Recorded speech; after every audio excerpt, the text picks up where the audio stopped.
मैं आपको दो बातें कहना चाहता हूं कि कभी भी कोई डॉक्टर आपको कहता है कि हार्ट की आर्टरीज में, वेन्स में ब्लॉकेज है, 70% तक है, तब तो आप बिल्कुल हंसी खुशी रहिए, कोई चिंता की बात नहीं। 75 है, 80 है, 85 है, तो आप चिंता करिए और इस ब्लॉकेज को निकालने के लिए कुछ काम शुरू करिए। आप बोले कि ऑपरेशन है, ऑपरेशन उसका इलाज नहीं है। क्यों इलाज नहीं है, मैं बताता हूं आपको। ऑपरेशन होता क्या है?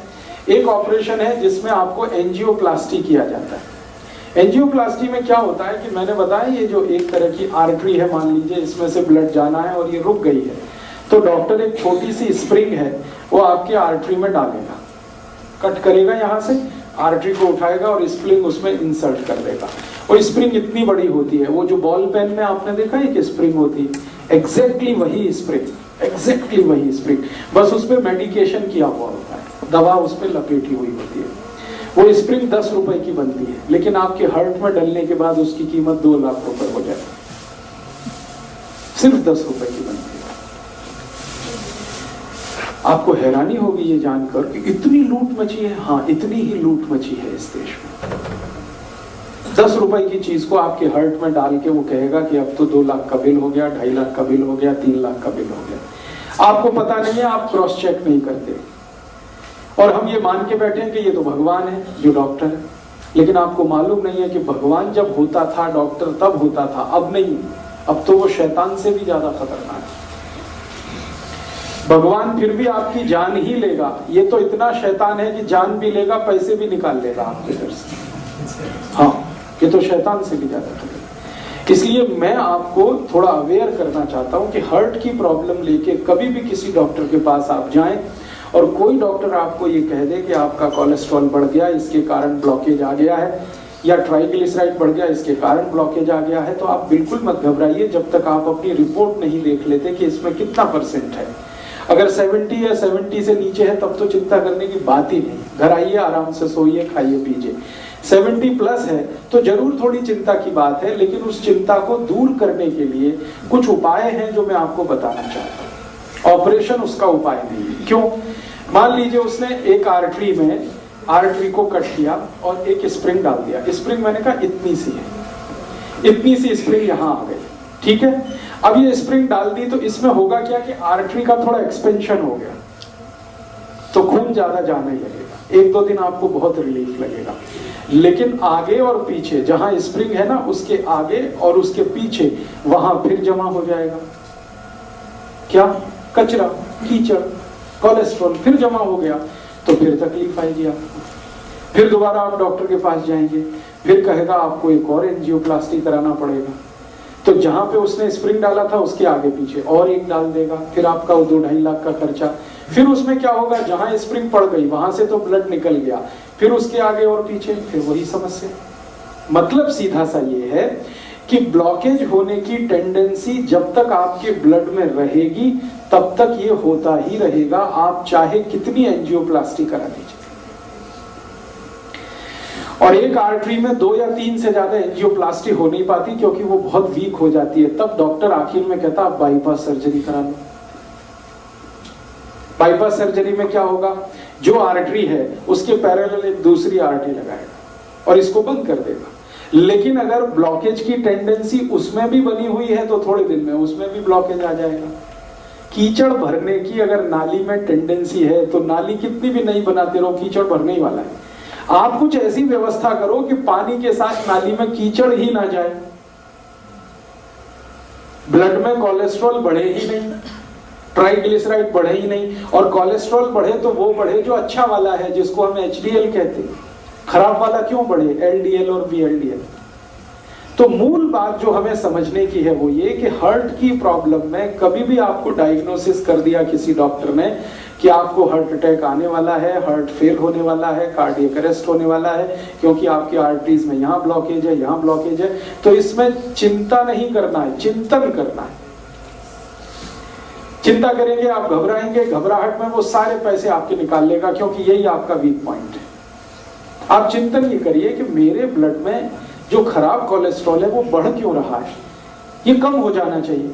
अब ब्लड में खराब कोलेस्ट्रॉल बढ़ने से ही ब्लॉकेज है, तो खराब कोलेस्ट्रॉल बढ़ने के कारण जान लीजिए किन कारणों से खराब कोलेस्ट्रॉल बढ़ता है और किन कारणों से अच्छा कोलेस्ट्रॉल बढ़ता है। जिंदगी में जितने भी लोग डालडा खाते हैं, डालडा आप समझते हैं, वेजिटेबल ऑयल, ये डालडा सबसे खराब वस्तु है जो खराब कोलेस्ट्रॉल को बढ़ाती है। खराब कोलेस्ट्रॉल मैंने फिर बोला, एलडीएल और वीएलडीएल। एलडीएल और वीएलडीएल आपके खून में सबसे ज्यादा तब बढ़ता है जब आप डालडा खाते हैं और रिफाइंड ऑयल खाते हैं और डबल रिफाइंड ऑयल खाते हैं, ट्रिपल रिफाइंड ऑयल खाते हैं।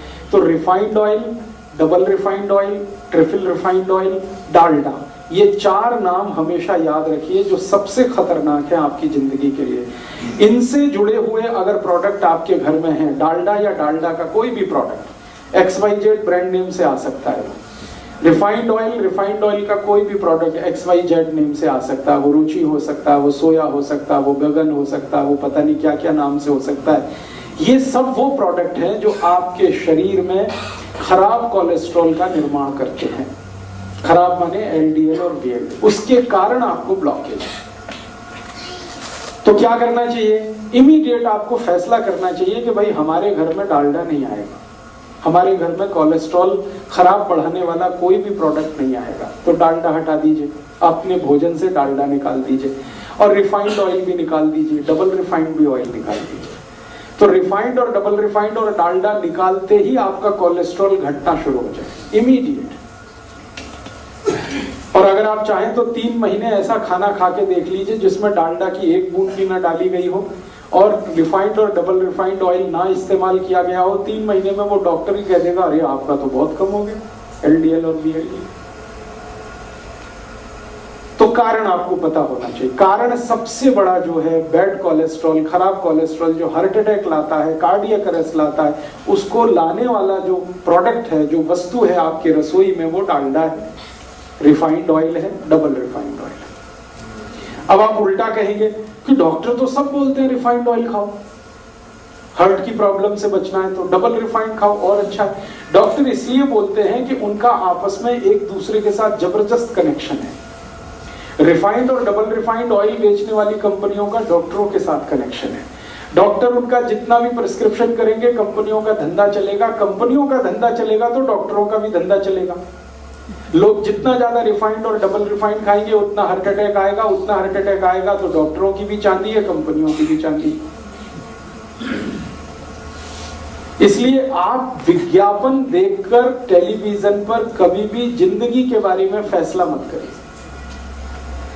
टीवी पर ऐसे ऐसे विज्ञापन आते हैं, कोई पत्नी अपने पति के बारे में बात करती हुई कहती है कि इनको तो ये तकलीफ है तो मैं उसी दिन से सोया वनस्पति ऑयल ले आई, तो ये ऑयल ले आई, तो वो ऑयल ले आई। बस यही खतरनाक, क्योंकि एक भी विज्ञापन सच नहीं होता और सच विज्ञापन करने की उनकी कोई जवाबदारी नहीं है, क्योंकि सरकार ने उनको झूठ बोलने का लाइसेंस दिया है। एक भी विज्ञापन सच नहीं होता और सच बात विज्ञापन में बताई नहीं जाती। तो आप टीवी विज्ञापन देखकर कभी भी ये डिसाइड मत करिए कि हमारे घर में क्या लाना है क्या नहीं लाना है। वो ऑयल के बारे में है तब तो बहुत कॉशियस नहीं। तो आप जैसे ही डालडा हटाएंगे, जैसे ही ये रिफाइंड और डबल रिफाइंड ऑयल हटाएंगे, 3 महीने आप देशी घी में खाना बना के खा लीजिए, देशी घी। आप देखेंगे आपका कोलेस्ट्रॉल कम होना शुरू हो जाएगा, ट्राइग्लिसराइड कम होना शुरू हो जाएगा। अब ये महत्व की बात है जो आपने कहा वो भी नकली है, तो असली बना लीजिए घर में। दूध आपके पास आता है, दही बना लीजिए, उसमें से मक्खन निकाल लीजिए, मक्खन को गर्म करके घी बना लीजिए, वो आपके घर में ही है।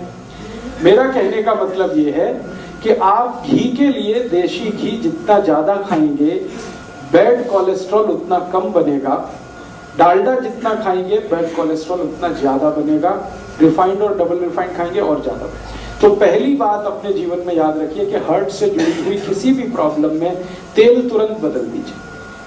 फिर आप बोलेंगे अच्छा डालडा छोड़ दिया, तो डालडा छोड़ के घी पे आ जाइए। और घी में मैं आपसे कह चुका हूं कि गाय का हो तो बहुत अच्छा है। गाय का घी जिस पर 12 साल मैंने रिसर्च किया है, 1 ग्राम भी कोलेस्ट्रॉल नहीं बढ़ने देता। गाय के घी में ऐसी तासीर है। सरों का तेल, हाँ मैं बताता हूँ, 1 मिनट। गाय का घी 12 साल तो मैं रिसर्च कर लिया, हजारों साल हमारे ऋषि मुनियों ने रिसर्च कर लिया। गाय का घी 1 ग्राम भी कोलेस्ट्रॉल किसी का बढ़ने नहीं देता, कितना भी खा लें आप, 1 ग्राम भी नहीं बढ़ने देता। बढ़ने देता है जो घी वो भैंस का है। तो जिनको हार्ट की प्रॉब्लम है उनको भैंस का घी तो छोड़ ही देना अच्छा है, गाय का घी कहीं से अरेंज करना। अब आप बोलेंगे गाय नहीं है तो गाय लाइए, गौशाला है पटियाला में, वो गौशाला वालों से निवेदन करिए, वो देशी गाय पालेंगे, आपको घी भी देंगे, दूध भी मिलेगा। ये सारी समस्याओं का समाधान हम कर सकते हैं। बात जो मोटी समझने की है वो गाय के घी की है। दूसरी जानकारी कि आपके घर में तेल एकदम शुद्ध लाइए। ये जो रिफाइंड तेल है ना ये छोड़ दीजिए, शुद्ध तेल लाइए। शुद्ध तेल कैसा? सरसों आपके बाजार में मिलती है, सरसों लेके जाइए, तेल निकालने वाली मशीन को दीजिए कि भाई मेरा तेल निकाल के दो। तो जिस कंडीशन में वो तेल निकाल के देता वही शुद्ध है। ज्यादा से ज्यादा उसको फिल्टर करा लीजिए। एक फिल्टर्ड ऑयल आता है और एक रिफाइंड ऑयल आता है। रिफाइंड ऑयल गलती से भी मत लाइए, फिल्टर्ड लाइए। फिल्टर माने छान के, बस इतना ही है, उसमें कुछ केमिकल मिक्सिंग नहीं है। तो आप फिल्टर ऑयल लाएंगे, सरसों का लाएं तो, नारियल का लाएं तो, मूंगफली का लाएं तो, तिल का लाएं तो, जो तेल आप खाते हैं। वैसे आपके लिए सबसे अच्छा तेल सरसों का ही है, क्योंकि हम नॉर्थ बेल्ट में जितने भी लोग रहते हैं सबके लिए सरसों बहुत अच्छी है। तो सरसों का तेल तो सबसे ही अच्छा है, लेकिन कोई लोग ऐसे भी हैं जो नारियल का तेल खाते हो या मूंगफली का खाते हो या तिल का खाते हो, उनके लिए भी मेरा यही रिक्वेस्ट है कि शुद्ध तेल लाइए। नारियल का लाएं तो, तिल का लाएं तो, मूंगफली का लाएं तो। आप कहेंगे वो बहुत गाढ़ा होता है। मैं आपको एक जीवन का ऐसा सच बताना चाहता हूं जो डॉक्टर जानता है लेकिन वो बताता है। तेल जितना गाढ़ा होगा उतना अच्छा, दूध जितना पतला होगा उतना अच्छा। तेल जितना गाढ़ा होगा उतना अच्छा, दूध जितना पतला होगा उतना अच्छा। अब पतला दूध आपको चाहिए तो वो गाय पे ही मिलेगा, भैंस का तो नहीं मिलेगा। और गाढ़ा तेल चाहिए तो शुद्ध तेल ही गाढ़ा होता है, रिफाइंड तेल तो बिल्कुल पानी के जैसा है। तेल को जब शुद्ध रूप में हम प्राप्त करते हैं, फिर इसको रिफाइन करने के लिए जो केमिकल्स मिक्स किए जाते हैं वो खतरनाक है हार्ट के लिए।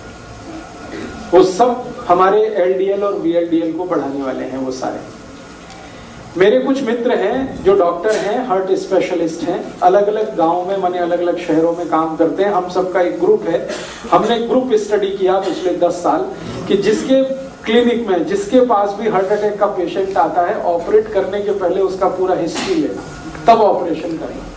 और हिस्ट्री में पहला ही सवाल हम पूछते हैं, तेल कौन सा खाते हो? तो 10 साल जितने भी मरीजों के बारे में हमने जानकारी इकट्ठी की, 90% मरीज वो थे जिनको हार्ट अटैक आया और रिफाइंड तेल खाते, और डबल रिफाइंड खाते, उनको और जल्दी आता है। और जो मरीज हमको आके बोलते हैं कि जी हम तो शुद्ध तेल खाते हैं, प्योर तेल खाते हैं, वो सिर्फ 10% ही है। माने 90% खतरा ज्यादा है हार्ट अटैक होने का जब आप रिफाइंड तेल खा रहे हैं, डालडा खा रहे हैं, डबल रिफाइंड खा रहे हैं। तो तेल बदल दीजिए, घी बदल दीजिए। डालडा की जगह देशी घी लाइए। देशी घी गाय का होगा तो बहुत अच्छा है, नहीं तो भैंस का ला रहे हैं तो मात्रा थोड़ी कम करिए, ज्यादा मत खाइए। जितना खा सकते, जितना पचा सकते हैं उतना ही खाइए। ये महत्व की बात है कि घी, देशी घी कभी भी गाय का होगा तो 1 ग्राम भी कोलेस्ट्रॉल नहीं बढ़ाएगा। इसमें आप बिल्कुल बेफिक्र रहिए, क्योंकि 10 साल मैं कर चुका हूं ये काम, और मुझसे पहले पुराने वैद्यों ने सैकड़ों साल ये काम करके देख लिया। हमारे पुराने जमाने का याद करिए, हमारे दादा दादी, नाना नानी आधा आधा कटोरी घी खाते थे, किसी को हार्ट अटैक नहीं था। हाँ, बस यही बात है महत्व की। मेहनत भी करते थे, खेत में जाते थे, हल चलाते थे, कुदाली चलाते थे, 10-10 किलोमीटर पैदल जाते थे, कंधे पर वजन रख के चले जाते थे, तो मेहनत उनकी होती थी। इसका मतलब ये है कि प्रॉब्लम जो है वो घी के साथ नहीं है, प्रॉब्लम आपके एटीट्यूड के साथ है कि आप अगर मेहनत कर रहे हैं तो घी बिल्कुल पचेगा, आपको चिंता मत करिए। आप कुछ भी मेहनत नहीं कर रहे हैं तो वही घी मारेगा फिर आपको। तो घी का कसूर नहीं है, कसूर आपका है। आप मेहनत नहीं करते, छोटे छोटे काम में भी हम मेहनत से अब चुराने लगे हैं अपना जी। ट्रैक्टर आ गया तब से तो और ज्यादा जी चुराना हमने शुरू कर दिया है। हर काम के लिए और स्कूटर या मोटरसाइकिल यूज करते हैं, कार यूज करते हैं। सब्जी भी लेने जाएंगे तो उसके लिए हमें ये सब लगता है। पैदल चलना हमारा इतना कम हो गया है, पहले बहुत पैदल चला जाता था, साइकिलें होती थी, पैदल चलते थे, तो ये सब फिजिकल वर्क पहले था, अभी बहुत कम है। तो इसमें घी का क्या दोष है? आप घी को गाली क्यों देते हैं? अपने को गाली दीजिए ना, हम मेहनत नहीं करते, हम निकम्मे हो गए, हम कामचोर हो गए, इसलिए ये प्रॉब्लम है। इसमें घी का कोई दोष नहीं। घी का दोष तब आएगा जब आप मेहनत भी करें और उसके बाद भी आपका कोलेस्ट्रॉल बढ़े तब, लेकिन ऐसा कभी हुआ नहीं आज तक। मेहनत करने वालों को घी बहुत अच्छे से डाइजेस्ट होता है। तो इसलिए आप घी तो रखिए, देशी घी अपने घर में रसोई में, डालडा निकालिए, रिफाइंड और डबल रिफाइंड हटाइए, तो तुरंत आपका कोलेस्ट्रॉल घटना शुरू हो जाएगा। दूसरी एक जानकारी मैं कल दे चुका हूं, आपको रिपीट कर रहा हूं, जैसे ही नमक बदल देंगे आपका कोलेस्ट्रॉल कम हो जाएगा। नमक कल मैंने बताया, समुद्री नमक छोड़कर आप सेंधा नमक पे आ जाएंगे, काले नमक पे आ जाएंगे, कोलेस्ट्रॉल अपने आप गिरने लगेगा, ट्राइग्लिसराइड गिरने लगेगा। तो ये दूसरी बात याद रखिए। और तीसरी बात ये याद रखिए कि जितनी ज्यादा छिलके वाली दाल और छिलके वाली सब्जियां खाएंगे उतना ही कोलेस्ट्रॉल आपका घटता चला जाएगा। छिलके वाली दाल और छिलके वाली सब्जियां, जैसे लौकी है, तोरई है, टिंडा है, कद्दू है, करेला है, इन सब सब्जियों में हम छिलका उतारते हैं। ये मत उतारिए, छिलका उतारना बंद कर दीजिए, क्योंकि सब्जियों का सबसे ज्यादा प्रोटीन छिलके में है और फाइबर भी छिलके में है। तो आप छिलके वाली सब्जियां खाइए। जिनको भी हार्ट की प्रॉब्लम है, ये सब बात उनके लिए हो रही है, सब के सब छिलके वाली सब्जियां खाएं। आलू भी छिलके के साथ खाएं तो अच्छा है, आलू का भी छिलका ना होता है। तो आप कहेंगे फिर स्वाद नहीं लगेगा, लगेगा। आलू को उबालें और उबालकर सब्जी में डालें, छिलका ना उतारें तो भी स्वाद लगे। तो आलू है, गोभी है, पत्ता गोभी है, या तो पत्ता गोभी और गोभी का जो छिलका समझते हैं, वो जो डंठल होते हैं, छोटे छोटे पीस काट के आपके सब्जी में रखिए, उनको बहुत काम की चीज है। जो आप निकाल देते हैं वो बहुत काम की चीज है। करेले का छिलका कभी मत उतारिए, लौकी का मत उतारिए, तोरई का मत उतारिए, कद्दू का मत उतारिए। ज्यादातर सब्जियां छिलके वाली खाना शुरू कर दीजिए, कोलेस्ट्रॉल अपने आप घटने लगेगा, खराब होगा। हाँ, मैं आपको वो भी बता दूंगा, आप उसकी चिंता मत करिए। छिलके वाली सब्जियां भरपूर खानी है, छिलके वाली दालें खानी है। मूंग की दाल खानी है तो छिलके वाली, उड़द की दाल खानी है तो छिलके वाली, माँ की दाल खानी है तो उस पर छिलका रहे, अरहर की दाल में छिलका, माने बिना पॉलिश की हुई दाल छिलके वाली। और चावल भी आप खाइए, वो भी छिलके वाला। चावल एक आता है छिलके वाला, एक बिना छिलके वाला। जो छिलके वाला चावल है वो रेड कलर का होता है, हल्के से लाल रंग का होता है, उस पर पॉलिश नहीं होती। तो बिना पॉलिश किया हुआ चावल खाइए, बिना पॉलिश की हुई दाल खाइए। पकता नहीं है। हाँ, पकेगा। कैसे पकेगा, तरीका मैं बता देता हूँ। हाँ, ब्राउन राइस, ब्राउन राइस जिसको आप कहते हैं, वो छिलके सहित होता है, इसलिए ब्राउन नहीं है। वो बहुत अच्छे से पकता है। कैसे पकता है? चावल को पकाते समय थोड़ा 2 बूंद घी डाल दीजिए, बहुत अच्छे से पकता है, बहुत अच्छे से पकता है। या चावल पकाते समय थोड़ा नींबू निचोड़ दीजिए उसमें, बहुत अच्छे से पकता है। एक एक दाना उसका खिला अलग रहता है। तो छिलके वाला चावल, छिलके वाली दालें, छिलके वाली सब्जियां, ये सब खाना है। हर उस मरीज को जिसको कोलेस्ट्रॉल बढ़ा है, हार्ट के अटैक आने की संभावना है, या आर्टरीज और वेन्स में कचरा जमा हो गया। 3 बातें हुई। चौथी बात और एक जानकारी दे दूं कि जो रोटी आप खा रहे हैं, रोटी मोटे अनाज की खाइए। जितना मोटा अनाज उतना ही हार्ट के लिए अच्छा। जैसे मक्की है, बहुत अच्छी है हार्ट के लिए। बाजरी है, बहुत अच्छी है हार्ट के लिए। ज्वारी है, बहुत अच्छी है हार्ट के लिए। गेहूं उतना अच्छा नहीं है हार्ट के लिए। अगर गेहूं खाना ही है तो अकेला गेहूं मत खाइए, उसमें मिक्स करिए। क्या मिक्स करें? थोड़ा चना मिक्स कर दीजिए, थोड़ा सोयाबीन, थोड़ी ज्वारी, ऐसी चीजें मिक्स करिए जो मोटे अनाज में आती है। फिर उसकी रोटी बनाइए, मिस्सी रोटी कहते हैं या क्या रोटी कहते हैं, मिस्सी रोटी, यस, वो खाइए आप। गेहूं की रोटी कभी भी मत खाएं, ना खाएं वो सभी पेशेंट जिनको हार्ट की प्रॉब्लम है। मिस्सी रोटी खाएं, मोटी रोटी खाएं। और जब गेहूं आप पीसने के लिए लेके जाते हैं चक्की पर, और गेहूं के साथ बहुत सारी चीजें, तो उसको बोल करके मेरा आटा मोटा पीसो, बारीक मत पीसो। और बिना रोले तो हाँ, मेरा आटा मोटा पीसो, बारीक मत पीसो। और वो आटा घर में लाके कभी भी छलनी से छानना नहीं, क्योंकि उसकी जो चोकर आपने निकाल दी वही आपके हार्ट को बचाने वाली है। जो ऊपर के छिलके हैं, जो चोकर है, वही आपके खून को पतला करती है। तो इसलिए इस तरह से आप अपने लाइफ को थोड़ा एडजस्ट करिए। अगर हार्ट की प्रॉब्लम, अगर आपने ये सब शुरू कर दिया और थोड़ी 2-3 चीजें और अगर कर सकें तो बहुत अच्छा है। शाम को मैंने कहा खाने के बाद कम से कम 1000 कदम पैदल चलना, आपको वॉकिंग करना शाम को बहुत जरूरी है। दोपहर के खाने के बाद आराम करना बहुत जरूरी है, थोड़ा वज्रासन में बैठना बहुत जरूरी है। ये सब करते हुए अगर आपने अपने आप को ढाल दिया तो मैं आपको स्टाम्प पेपर पर लिख के देता हूं, जिंदगी में कभी भी हार्ट अटैक नहीं आएगा, कितना भी कोलेस्ट्रॉल बढ़ा हुआ रहने दो। और लगातार आप इस हैबिट में आ जाएंगे जो मैं बता रहा हूं, तो आपका 6-8 महीने में कोलेस्ट्रॉल अपने आप ही खत्म हो जाएगा। आप हैरान हो जाएंगे कैसे हो गया। आपने फूड हैबिट्स थोड़ी सी चेंज की, वो हो गया। जो खराब कोलेस्ट्रॉल बढ़ाने वाली चीजें हैं वो हटाते गए, और जो अच्छा कोलेस्ट्रॉल बढ़ाने वाली चीजें हैं उनको बढ़ाते गए, आप ठीक हो गए। तो बिना मेडिसिन के, बिना ट्रीटमेंट के, बिना ऑपरेशन के आप अपने हार्ट की प्रॉब्लम को ऐसे ठीक कर